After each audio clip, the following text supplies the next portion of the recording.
Through 4 John Wick movies, we watched Keanu Reeves' assassin as he battled all kinds of underworld figures. A common trait of the series is how it has grown the world beyond a man avenging his puppy, so a spin-off movie feels like an understandable route to take. Set between the 3rd and 4th films, Ballerina gives Ana de Armas a chance to further flex her action muscles, and she carries it okay. Although as the franchise has delved deeper into this assassin-heavy universe, the secret societies have become the least interesting parts. While the action is engaging at points, the story is fairly routine. A good amount of the movie rests on de Armas, and she brings some of that likability she has displayed in previous roles. Even though the character she's playing is sort of underwritten, she tries her best to make her someone worth following as she goes up against the villains and tries to save a girl who's been kidnapped.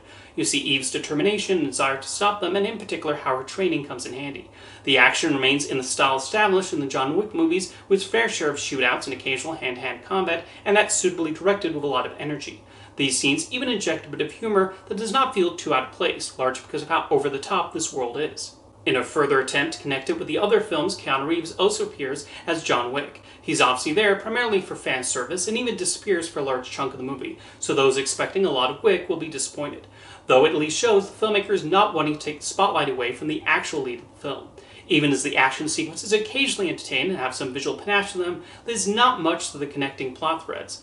As the franchise has grown bigger, the expansion of this organization of assassins has become more tiresome. As previously shown in John Wick Chapter 4, it feels like they've exhausted the concept at this point, and there does not seem to be any more compelling places to take it. The central villain here, played by Gabriel Byrne, is mostly required to sneer and never develops into an intriguing baddie with interesting motivations. Ballerina at least moves somewhat briskly as it takes Eve from one location to the next, but the attempts at creating an emotional connection between the characters don't resonate, including the overarching storyline involving her father. Ballerina provides a lot of the action expected from the John Wick films, and Ana de Armas handles the physical demands of the role. However, in between the fighting and the set pieces, the story is nothing special, and the characters lack too many interesting elements to make them stand out. There's an attempt to bring an emotional resonance to the film, but it does not quite register. This franchise has become so focused on building up and expanding the society of assassins, when its strengths have often been when it's kept simple, and rushes its lead protagonist from one bloody scene to the next.